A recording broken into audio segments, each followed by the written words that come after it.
नाज़रीन, इस वक्त की बड़ी खबर नगरोटा में जैश के दहशतगर्दाना हमले का मंसूबा नाकाम। हिंदुस्तान ने पाकिस्तान के साथ सख्त एहतजाज दर्ज कराया। वज़ारत खारजा ने पाकिस्तानी हाई कमीशन के नुमाइंदे को तलब किया था। दहशतगर्दाना हमले की कोशिश पर शदीद एहतजाज दर्ज करवाया।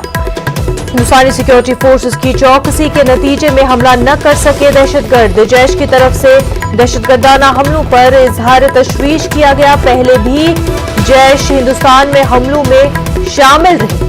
पाकिस्तान दहशतगर्दों की ताईद बंद कर दे, वज़ारत खारजा ने बयान दिया है।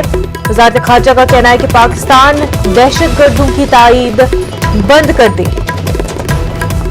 काफी अहम खबर, नगरोटा में जैश के दहशतगर्दाना हमले का मंसूबा नाकाम कर दिया गया। हिंदुस्तान ने पाकिस्तान के साथ सख्त एहतजाज दर्ज कराया है। वज़ारत खारजा ने पाकिस्तानी हाई कमीशन के नुमाइंदे को तलब किया था।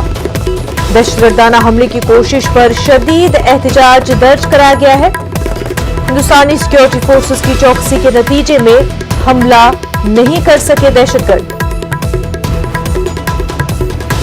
जैश की तरफ से दहशतगर्दाना हमलों पर इजहार तशवीश किया गया। पहले भी आपको बता दें, जैश हिंदुस्तान में हमलों में शामिल रही है। वज़ारत खारजा का कहना है कि पाकिस्तान दहशतगर्दों की ताईद बंद करे।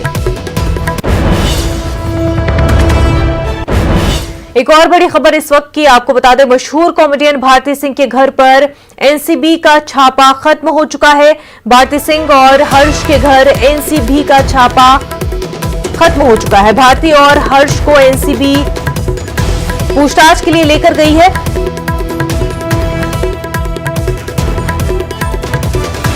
मुंबई जोनल दफ्तर भारती सिंह के घर से ड्रग्स बरामद किया गया है। भारती का लैपटॉप और मोबाइल भी जब्त कर लिया गया है। मशहूर कॉमेडियन भारती सिंह के घर पर एनसीबी का छापा अब खत्म हो चुका है।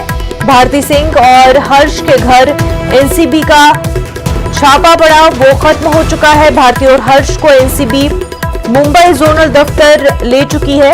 भारती सिंह के घर से आपको बता दें ड्रग्स बरामद हुए हैं और भारती का लैपटॉप और मोबाइल भी जब्त किया गया है। इस वक्त हमारे साथ हमारे नुमाइंदे अमित जुड़ चुके हैं। अमित, भारती सिंह को पूछताछ के लिए लिया गया है और साथ ही साथ उनका मोबाइल और लैपटॉप भी जब्त कर लिया गया है।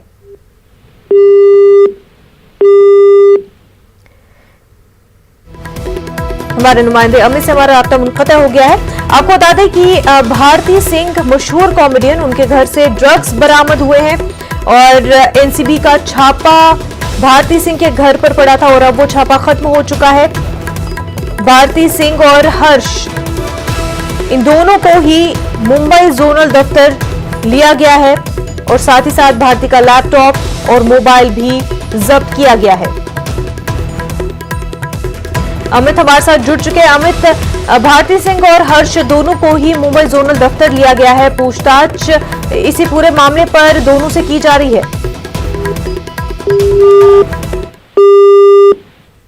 तो नाज़रीन, बॉलीवुड इंडस्ट्री में जिस तरह से एनसीबी ड्रग्स मामले को लेकर लगातार छापेमारी कर रही है, कई बड़े नाम सामने आ रहे हैं और वहीं आज कॉमेडियन भारती सिंह के घर पर भी छापा पड़ा। वहीं भारती और उनके शौहर हर्ष को एनसीबी मुंबई जोनल दफ्तर ले चुकी है। वहीं भारती का लैपटॉप और मोबाइल भी जब्त किया गया है। भारती सिंह के घर से आपको बता दें ड्रग्स बरामद हुआ है।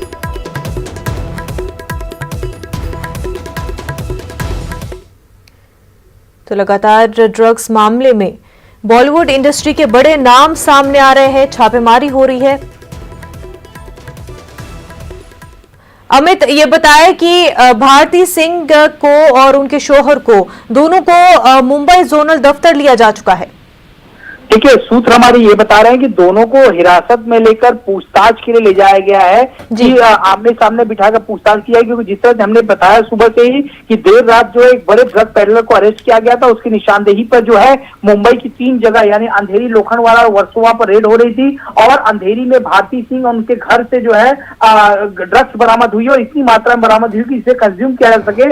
इसके लिए दोनों को समन भेजा गया है पूछताछ के लिए। उनके घर से ही दोनों को साथ में ले जाया गया है पूछताछ पूछताछ के लिए, साथ ही जो इलेक्ट्रॉनिक गैजेट्स होते हैं, मोबाइल है, लैपटॉप है या जो दूसरी चीजें हैं, उनको जो है अपनी कस्टडी में जो है ले लिया गया और ये लगातार जानकारी लेने की कोशिश की जा रही है आखिरकार ड्रग्स उनके घर पे कहां से आया, जो ड्रग पेडलर जो है पकड़ा गया उनसे उनके संबंध जो है आखिरकार कहां पे हैं, कैसे जो है इस सिंडिकेट से ये जुड़ी हुई हैं।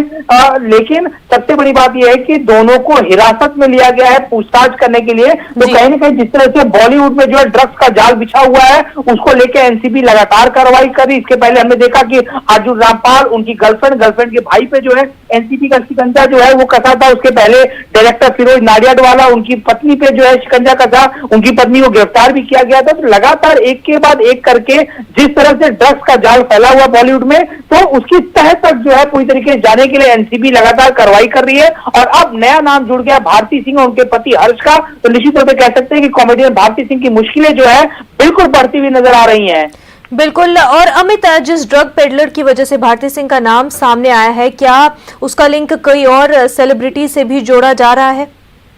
देखिए, पहले आपको याद होगा कि इस पूरे मामले में रिया चक्रवर्ती गिरफ्तार हुई, उसके बाद उसका भाई गिरफ्तार हुआ, फिर कुछ ड्रग पेडलर को गिरफ्तार किया गया, क्षितिज प्रसाद गिरफ्तार हुआ। उसके बाद में देखा कि दीपिका पादुकोण, श्रद्धा कपूर, इन लोगों से पूछताछ की गई। उसके बाद से जो है अर्जुन रामपाल की जो गर्लफ्रेंड है उनके भाई को जो है 2 बार अरेस्ट किया गया। उसके बाद फिरोज नाडियाडवाला तक जो एनसीबी पहुंची, उनकी बीवी को गिरफ्तार किया गया, फिरोज नाडियाडवाला से पूछताछ की गई। उसके बाद अर्जुन रामपाल को बुलाया गया, फिर एक ड्रग पेडलर की गिरफ्तारी होती है और फिर भारती और उनके पति का नाम आता है और उनके घर से ड्रग्स भी बरामद होता है। तो निश्चित तौर पर कह सकते हैं कड़ियां एक करके बॉलीवुड के नेक्सस तक पहुंच रही हैं और लगातार जिस तरह से अंदर तक ये पूरी ड्रग्स की पैठ बैठी हुई है, एक मकर जाल फैला हुआ है और अंदर तक एनसीबी पहुंचने की कोशिश कर रही है। तो आने वाले समय में जो है बॉलीवुड से जुड़े हुए लोग, टीवी इंडस्ट्री से जुड़े हुए लोगों का कई नाम जो है हमारे सामने, चौंकाने वाले नाम, बड़े नाम हमारे सामने आ सकते हैं।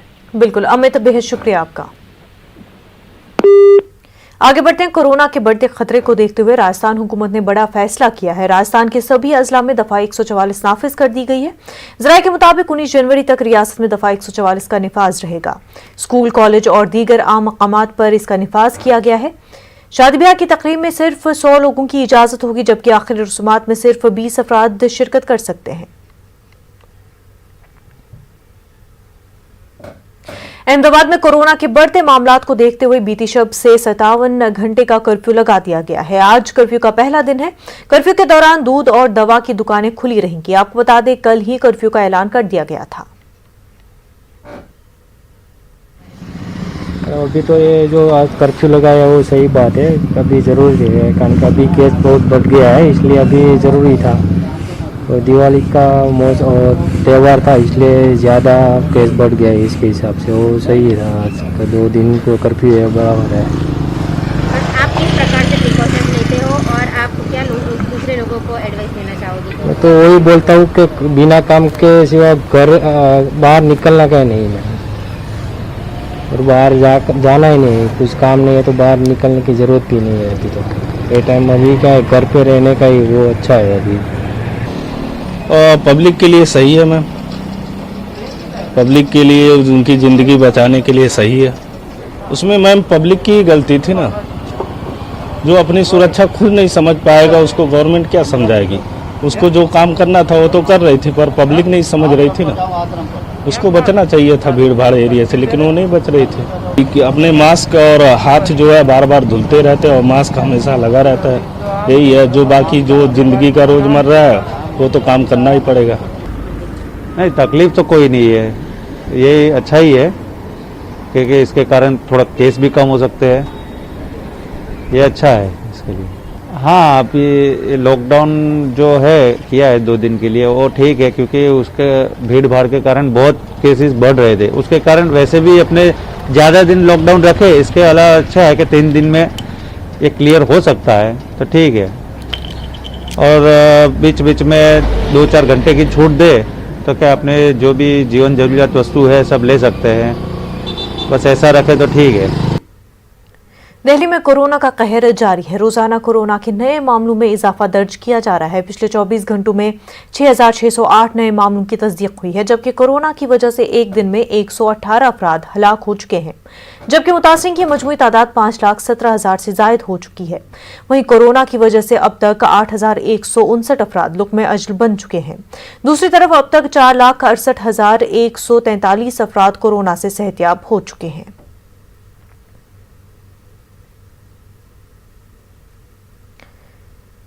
यूपी के कानपुर में भी कोरोना के मामलों में इजाफा दर्ज किया जा रहा है। इसी के मद्देनजर कानपुर इंतजामिया सख्त फैसला लिया है। अब कानपुर में मास्क न लगाने पर भारी जुर्माना वसूल किया जाएगा। हमारे नुमाइंदे संदीप सविता ने जायजा लिया, ये देखते हैं। दिल्ली में बढ़ते कोरोना ग्राफ के बाद उत्तर प्रदेश में भी कोरोना के आंकड़े बढ़े हैं। कानपुर की बात की जाए तो पिछले 3 दिनों में लगातार कोरोना संक्रमित के मामले बढ़े हैं। इसको देखते हुए जिला प्रशासन ने कड़े कदम उठाए हैं और मास्क को लेकर आदेश दिए हैं कि मास्क न लगाए जाने पर भारी जुर्माना काटा जाएगा और 10 घंटे का अस्थायी कैद भी किया जाएगा, जिसे लेकर आज पुलिस प्रशासन ने बेदारी को देखते हुए मास्क बांटे हैं और लोगों को मास्क के बारे में बताया है। ये अभियान अगले 30 दिनों तक चलेगा, जिससे कोरोना से बचा जा सकता है। आम लोगों को भी इससे सतर्क होने की जरूरत है। कानपुर से संदीप सविता, न्यूज़ 18 उर्दू। मध्य प्रदेश में कोरोना के बढ़ते मामलात के पेश नजर आज से भोपाल, इंदौर समेत 5 शहरों में रात का कर्फ्यू लगाने का फैसला किया गया है। वज़ीर आला शिवराज सिंह की सदारत में मुनक्किदा कोरोना जायजा मीटिंग में ये फैसला लिया गया है। यही नहीं, कोरोना कहर के पेश नजर दर्जा 1 से 8वीं तक के सभी स्कूल को 31 दिसंबर तक बंद रखने का भी फैसला किया गया है, जबकि 9वीं जमात से 12वीं जमात तक के तलबा के लिए स्कूल खुलेंगे और तलबा सिर्फ अपने असातिज़ा को कोविड-19 के ज़ाब्ते के मुताबिक मशवरा करने के लिए कॉलेज आ सकेंगे। वज़ीर आला शिवराज सिंह ने जिला सतह पर कोरोना क्राइसिस मैनेजमेंट कमेटी की मीटिंग बुलाकर मशवरा तलब करने की भी हिदायत दी है। आज दोपहर सभी अजला में कोरोना क्राइसिस मैनेजमेंट कमेटी की मीटिंग का इनेकाद किया जाएगा।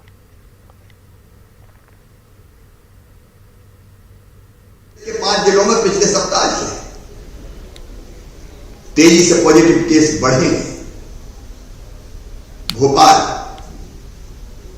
इंदौर, ग्वालियर, रतलाम, विदिशा, यहां कोरोना तेजी से बढ़ रहा है। इसलिए फैसला किया है कि 21 नवंबर की रात 10 बजे से सवेरे 6 बजे तक रात्रिकालीन कर्फ्यू इन शहरों में लगाया जाएगा। दिल्ली में लगातार फजाई आलूदगी में इजाफा हो रहा है। जमुना की सतह पर लगातार झाग बन रहा है। लोगों का कहना है कि हुकूमत को इस जानिब सख्त इकदाम करना चाहिए ताकि अवाम को इससे राहत मिल सके। फजाई आलूदगी के चलते लोगों को सांस लेने में तकलीफ की शिकायत है।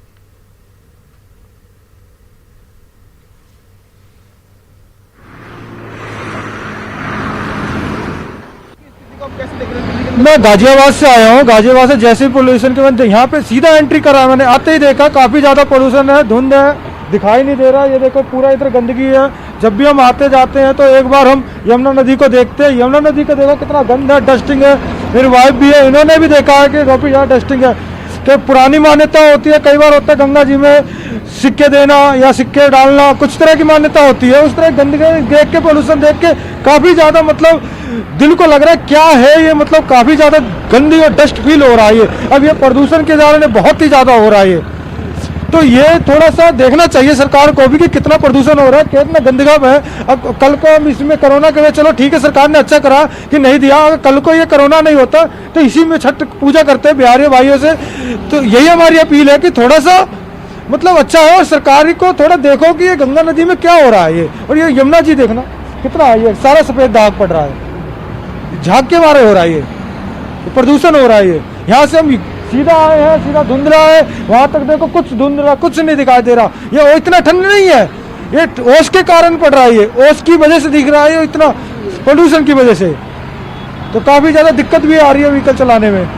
ब्रेक के बाद आपका खैर मकदम है। पंडित दीनदयाल पेट्रोलियम यूनिवर्सिटी के 8वें वर्चुअल कॉन्वोकेशन के मौके पर वज़ीर-ए-आज़म नरेंद्र मोदी ने शिरकत की। वहीं प्रोग्राम में वीडियो लिंक से रिलायंस इंडस्ट्रीज के चेयरमैन मुकेश अंबानी भी शामिल हुए। उन्होंने वज़ीर-ए-आज़म का शुक्रिया अदा किया और यकीन दिलाया कि PDPU आलमी पैमाने पर अच्छी कारकर्दगी का सबूत देगा।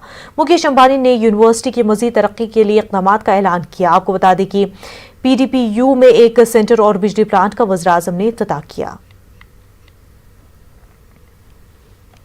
eagerly waiting. Visionary and our Lokpriya Prime Minister of India, Shri Narendra Bhai Modi ji, Namaskar. It is a great honor for me to welcome you on behalf of the entire PDPU community to the 8th convocation of our beloved university.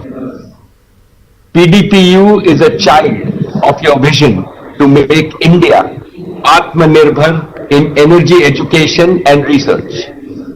You envisaged that Gujarat should have a world-class energy university. Today, we are proud to report to you that in just 14 years, PDPU is ranked among India's top 25 innovative institutions. This has been possible only because we have received your blessings, your support, and your guidance at every step of this exciting journey. We assure you that after national rankings, PDPU will earn a place in the global rankings. Today, we give you another assurance.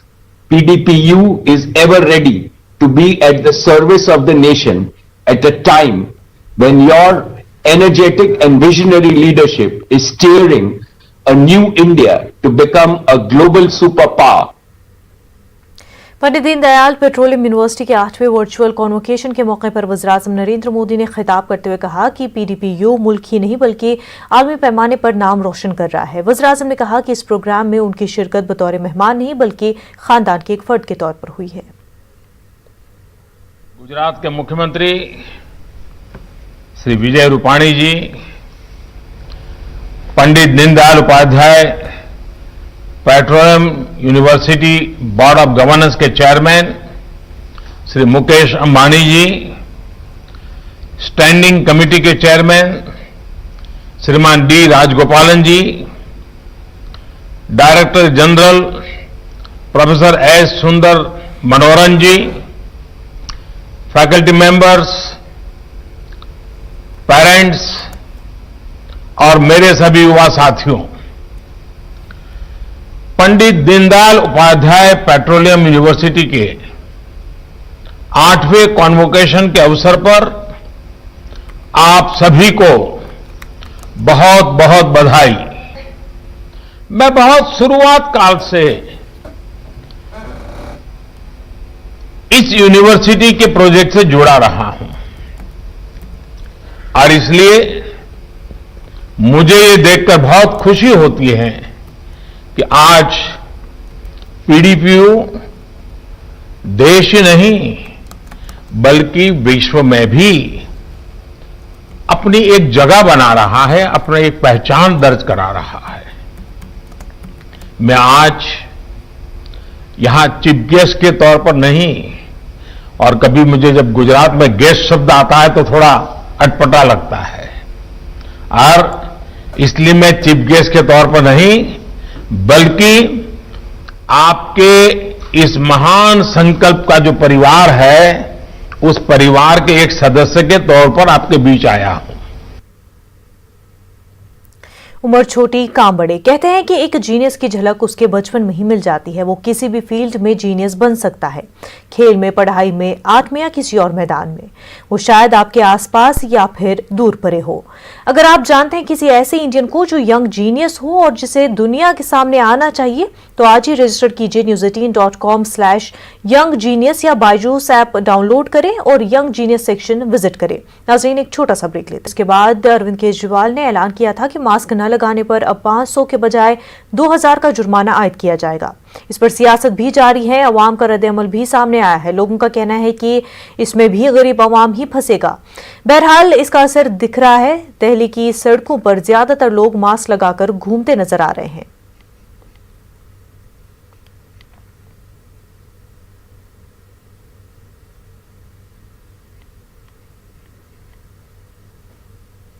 सेहतमंद रहने के लिए सबसे जरूरी है दूध, तो पीजिए हर रोज अमूल का 1 गिलास दूध। सेहतमंद रहिए, मजबूत रहिए।